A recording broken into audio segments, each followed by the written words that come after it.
All right, all right, all right. What is good, Honey Badger Nation? Got my main man, Mr. Albie Stasek, flying Hey, good afternoon, good incognito. morning. Good Yep, evening, good morning. hitting them slopes today with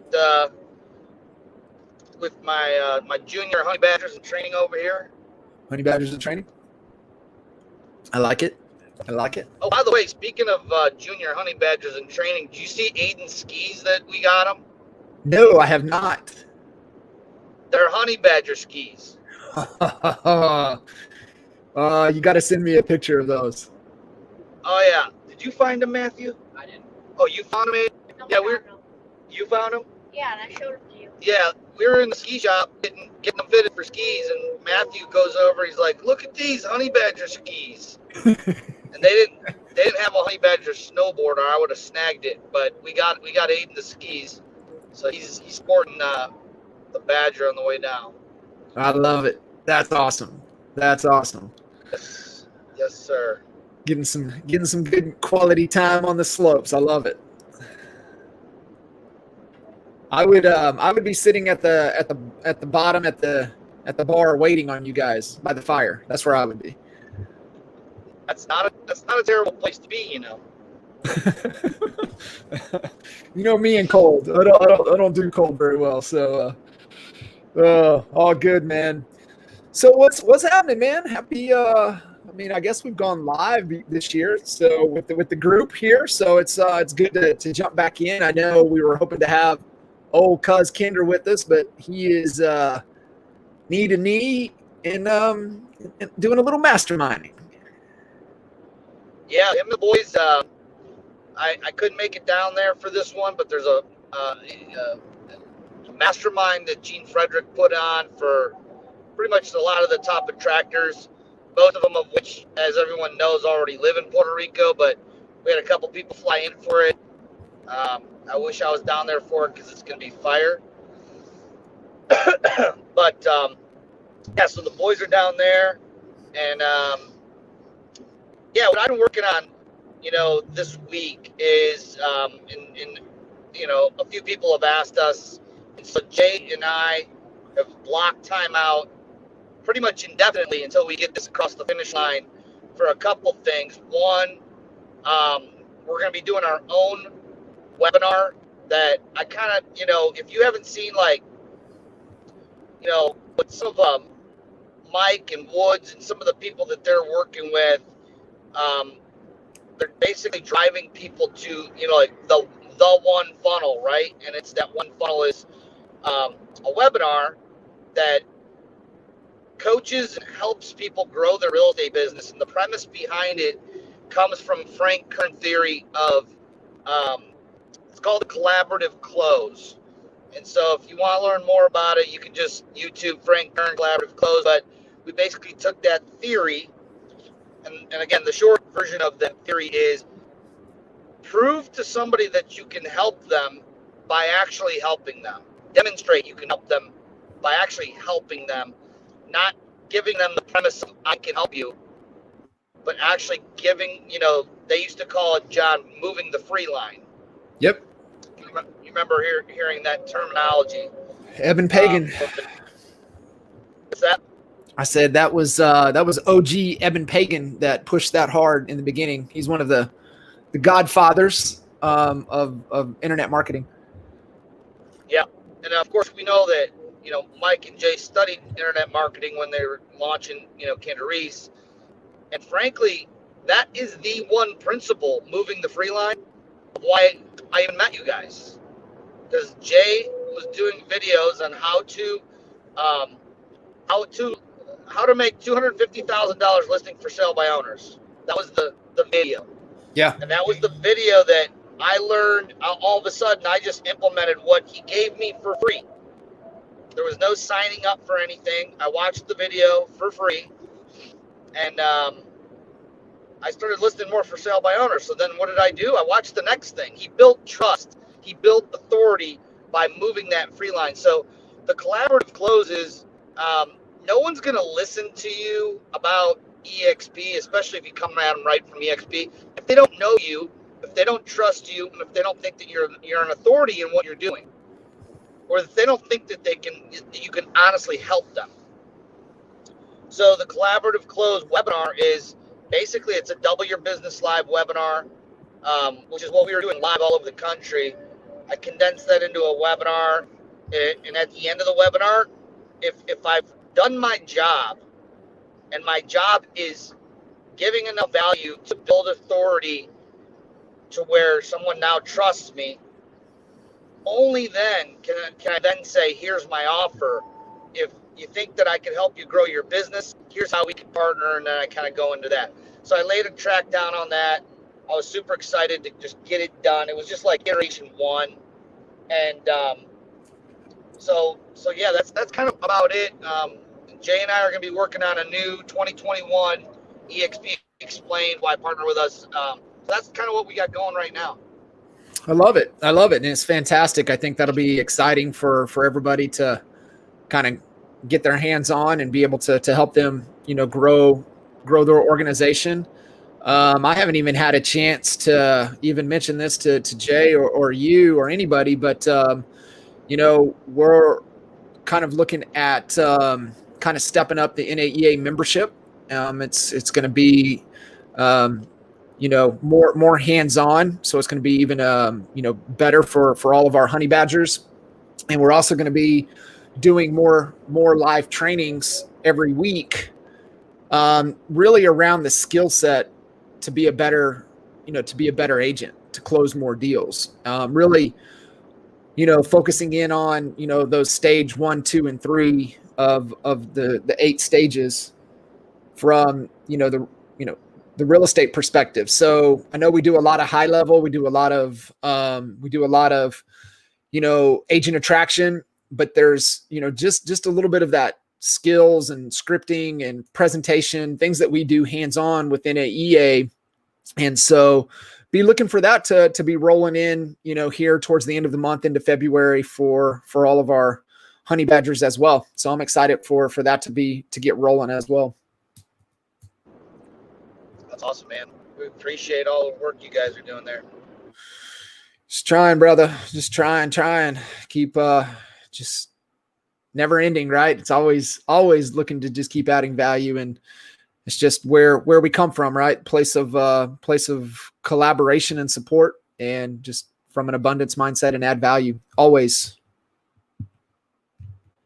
Hey, I want to run some scenarios by you. Just some things and conversations that are happening that I'm seeing. And I think as agents are going to continue to experience. So we're starting to see some situations now where some influencers are moving over that agents have been tugging on for some time. And, a couple situations to where they've got really good relationship with a lot of agents in a particular brokerage. And all of a sudden one comes over, and then all of a sudden everybody else is like, okay, if they went, I need to pay more attention. And now who do I really align with? So, in this particular, there's a couple scenarios, but in this scenario, I've been working with, talking and communicating, trying, attracting agents, and I get you to come over. Well, now all of a sudden there's 4 or 5 other agents that I've been working that are now a little more interested, but you also have a relationship with them. So as we're trying to strategically bring them over, maybe together, how do you start placing them to where, people don't get feelings hurt and feel that, you stole somebody from them essentially? What's, because I know this has happened to you, kind of talk through that scenario and, the pros and cons and the best way to go about it. So this is a multi-dimensional answer and question, I guess, if you kind of look at it that way. And the reason I say it is because every scenario is going to be different. So I guess I'll offer a couple scenarios, and hopefully it gives some clarity to people that find themselves in this situation. I'll start out by saying the rule of thumb, and this is, you know, and there's people that disagree with this rule of thumb, by the way, but I listen to people who have proven, right? Like, I don't want theory. I'm not necessarily going to listen to somebody who maybe has only brought aboard 10 to 20 agents. I'm going to listen to somebody who's, you know, brought aboard 60 to 90 like a Brent Gove. And Brent Gove says, almost never do you ever want to just put someone under someone else, you know, just to put someone under somebody, especially when that relationship, you know, you've been working with that person for a long time, this and that. Now there are, I suppose there are going to be some times where it does make sense. I'll go over what I guess that would be, and this would be a very, so there's a threat, right? And Yep. so the threat by doing that and just like giving somebody a gift is that, number one, they didn't work for it. Number two, the person that you're directing to say, hey, name this person, not me, they may not want to. They may not want to name that person for whatever reason. So you're kind of forcing a relationship that is not natural and didn't happen naturally. And sometimes that could backfire, right? And if the person that you're putting that, let's say you got a baller and you're putting him under someone who, let's say you got a whale and you're going to put the whale under someone who's like a C player. Well, we already know that the odds of C players leaving the company are you know, sometimes at a higher rate than an A player. Sure. And now you just left a spot where that could have been an FLQA for you that you rightfully, you know, worked hard to influence them to bring them over, and now you got an open spot there. And so that's the threat in trying to do that. Now, having said that, we recently brought some people over in Ohio, down in the Cincinnati area, where it just made sense. These guys are all A players, high, not just highly influential, but high producers, and it just, in that scenario. And by the way, they didn't have to stack them. It was a choice to do it, and the benefit of it is that whoever gets that person stacked underneath them is going to start to see some immediate value and get excited, right? Because they got Sure. someone under them. You basically give, that's like the gift. That's like a Christmas gift that keeps on giving, because they're gonna see immediate success quickly. That's the benefit, and not just in the form of like a revenue share check from that one person, but you know, they're a general. So you're putting a general under them quickly. So you're going to see them build fast, and it's not easy. You ask people that are in this group right here how hard it is to get a general. You know, number one, there's not many of them. No. So, I mean, I don't want to not answer the question, or maybe answer it vaguely, but there just isn't. It's not clear cut. And I think that there's more scenarios that you would not do that in than you would do that.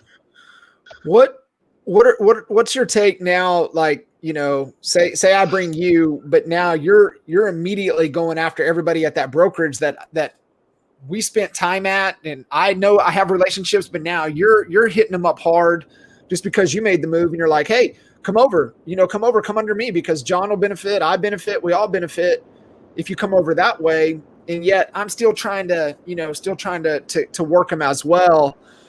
You know, in that situation, is it still case by case? Yeah. So in that scenario, I like that scenario a lot, because in that scenario, I would say that if I've been working several people at that particular brokerage, meeting with them, engaging with them, answering questions, meeting them for coffee, whatever it is, and I've been unsuccessful in bringing them over, and by bringing that one person over, that was enough of an influence to get them off of center.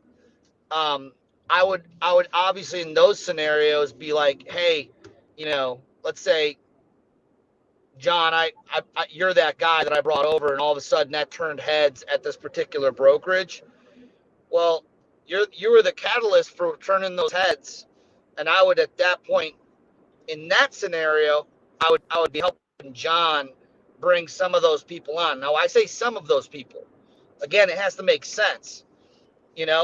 Would do they want John as their Sure. sponsor?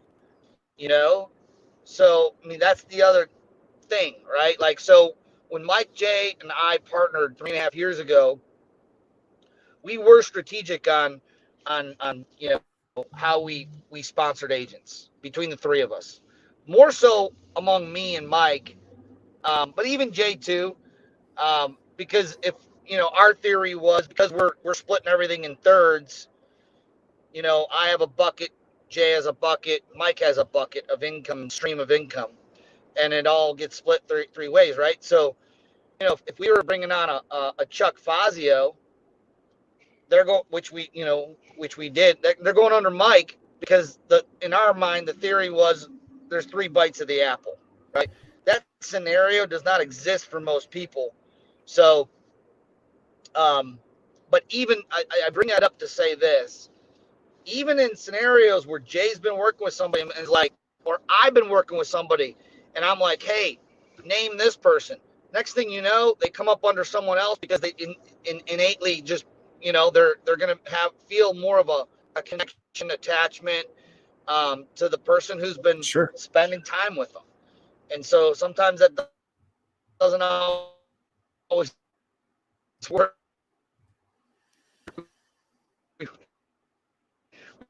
We ran into a few scenarios where Jay was like, they're either trying to get Mike over 40 or me over 40 or whatever.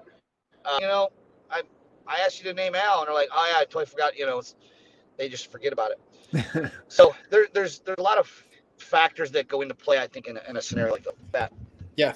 No, that's great. That's great context, and it is a complicated question, and it's there's a lot of factors that have to be kind of considered, and looking at the situation, and thinking long term as well, right? It really is lifetime value, and it may sting a little bit in the beginning, but you look at the long term ripple effect, and that's part of decision making theory. One of the components is what transpires after this decision. What's the ripple effect? This, then this.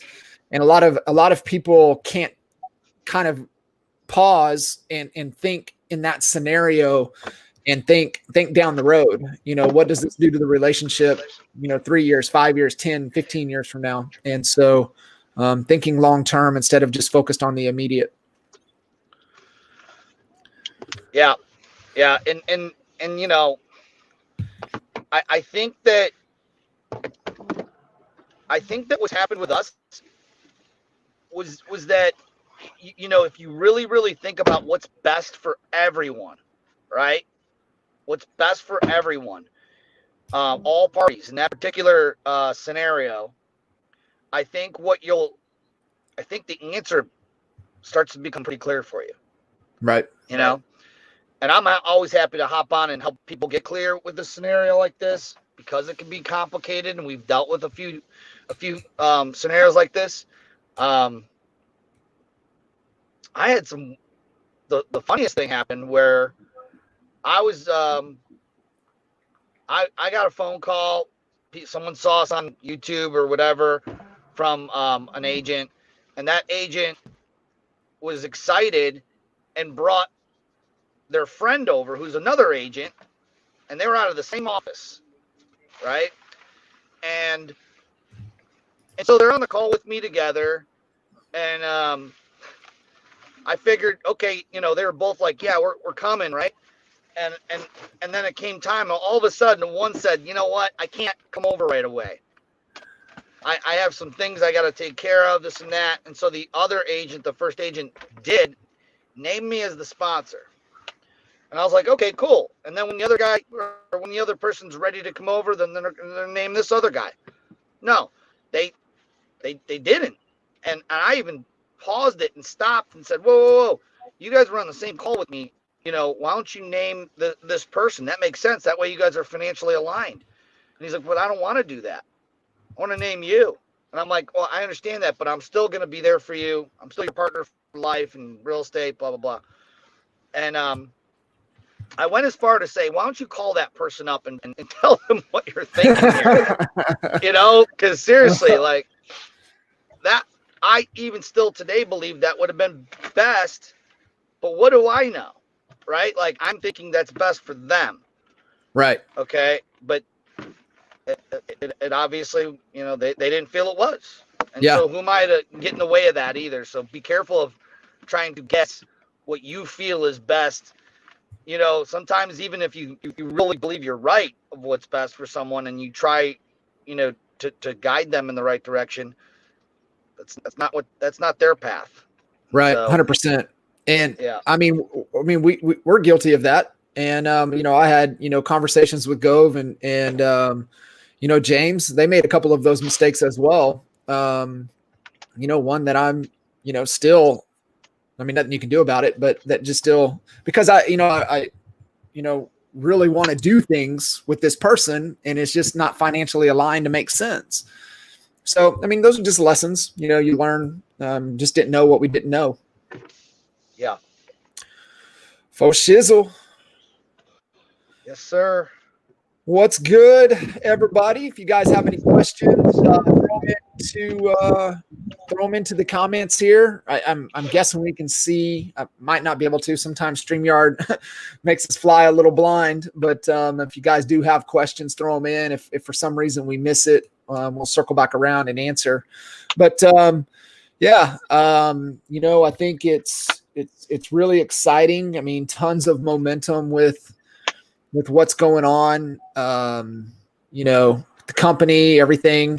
The stock's still doing fantastic, and there's just a lot of good things going on. So, if we're waiting for questions and we don't have any, I'll share something kind of cool. And I don't know if you heard about this or not, but obviously, the big, talk of town right now is Clubhouse, right? Yes, sir. I definitely know about Clubhouse. It's always on in my house. I know, because Holly is just owning that space, and I'm loving it. I'm telling you, So her jump on Instagram just in the last 2 weeks of being on Clubhouse, it's significant. Like, you could tell what's driving growth, and it's amazing. Well, and the cool thing about that is that all that growth she's experiencing is organic. Yep. It's not like, the bullshit pay for followers stuff. Like, it's legit people who find value in whatever's coming out of your mouth. And it's been really good. So something that I don't think was shared publicly, but if some people on here, if you were in the room with Grant Cardone and Glenn Sanford, hit some likes and put a comment in there that you were in there, because apparently, and I don't know the whole conversation on how it went down, but what I read was that Grant kind of, and I don't know if this was like the first time he ever heard about EXP, but he's sitting there asking Glenn Sanford, what is it? What is with the growth of this company? Grant was blown away when he looked at EXPI and saw the massive amount of growth and this and that. And I guess, Glenn is so eloquent. He's awkwardly eloquent. That's Yes. the best part. And why I say that with a smile is because it shows his vulnerability, and that's how he builds so much trust with people, is because Glenn's not a salesperson.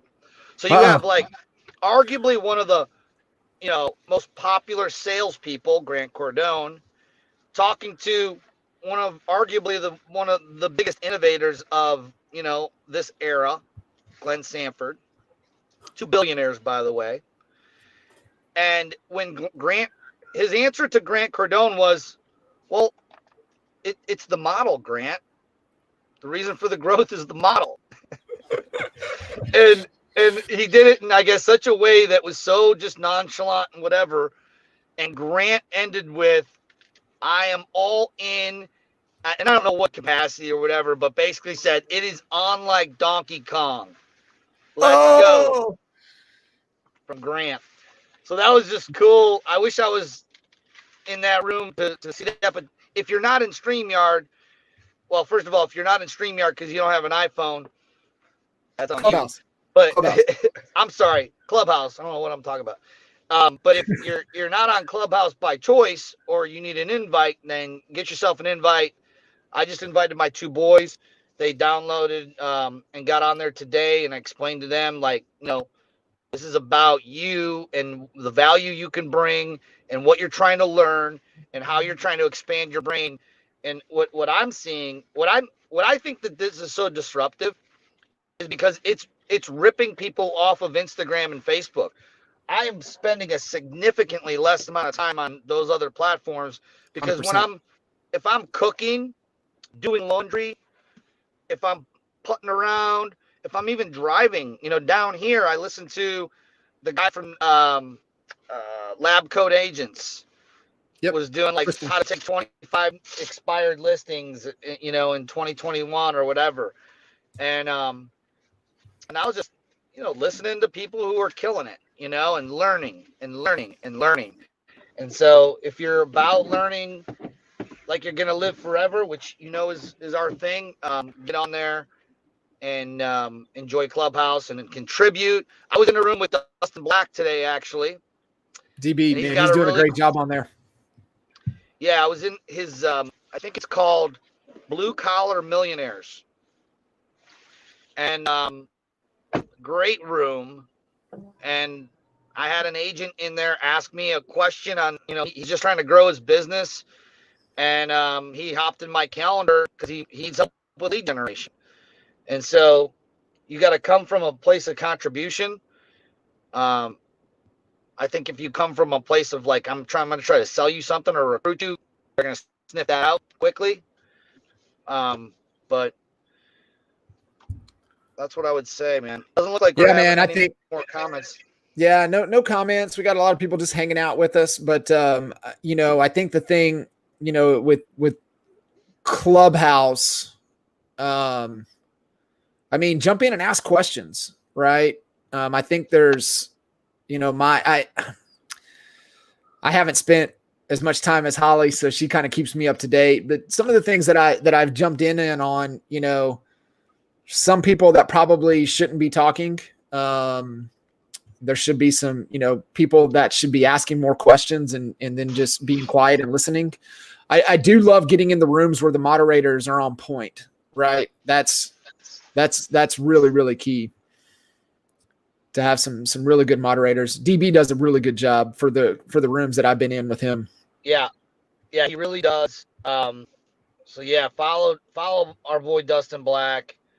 And yeah, you'll see some of the same guys running real big rooms who do a really good job, and they do a good job of trying to squeeze out, the people who are they're not paying attention to the conversation, and they go in there and they either try to hog the time and tell their story. Instead of making it 2 minutes, it's 15 minutes, and it's like, okay. Come on now. That's where the moderator is powerful, because the moderator will cut that off, right? Yeah. Hey, we don't need the story. Hey, just get to your question. Yep. It's finding that. It really is. Right. Well, hey brother, I'm gonna hop. Since we don't have any questions, hopefully that was helpful. I'm gonna get these guys up on the up on that ski mountain up there. There you go. You guys be safe. You guys have fun. Appreciate all of y'all. There's a couple questions here. I'll handle those, and we'll sign off for today, and then we'll catch everybody next week. Appreciate you guys. All right, brother. See ya. So I know Holly has a couple invites that she has. So if you want to leave that question there, we'll see. I do know that, the more that you go in, the more value you add, the more that you're able to moderate, the more invites you get. So you'll be able to send that out. That's not from my experience. That's from observing, looking over Holly's shoulder, as she's really been on that. I don't know about the iPad. I was trying to get my main man, Mr. Blake Sloan, invite hooked up through his iPad because he doesn't have an iPhone. So I don't know. That's a good question. I'll have Holly, answer these questions because she's my Clubhouse expert to lean on. As far as people to follow, people that you love and enjoy, getting information off of, are in there.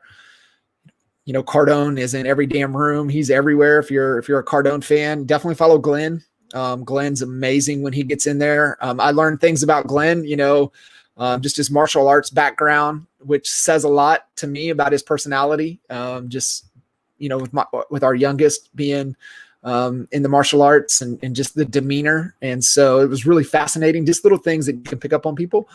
So, get in there, follow Albie, follow Dustin Black for sure. Whoever you're fans of, follow in there. Holly's good friends with Maury, who is Damon John's right-hand man. And so Maury has moderated some really interesting rooms. He's super connected. So that's it's always good. Just people like that you can get into, that you want to learn from and pay attention to and follow. But jump in, have fun, engage, ask questions, and be a part of it. All right, guys. Appreciate y'all. Y'all keep rocking. If you need anything, reach out. That's what we're here for. And we'll see you guys next time. Take care.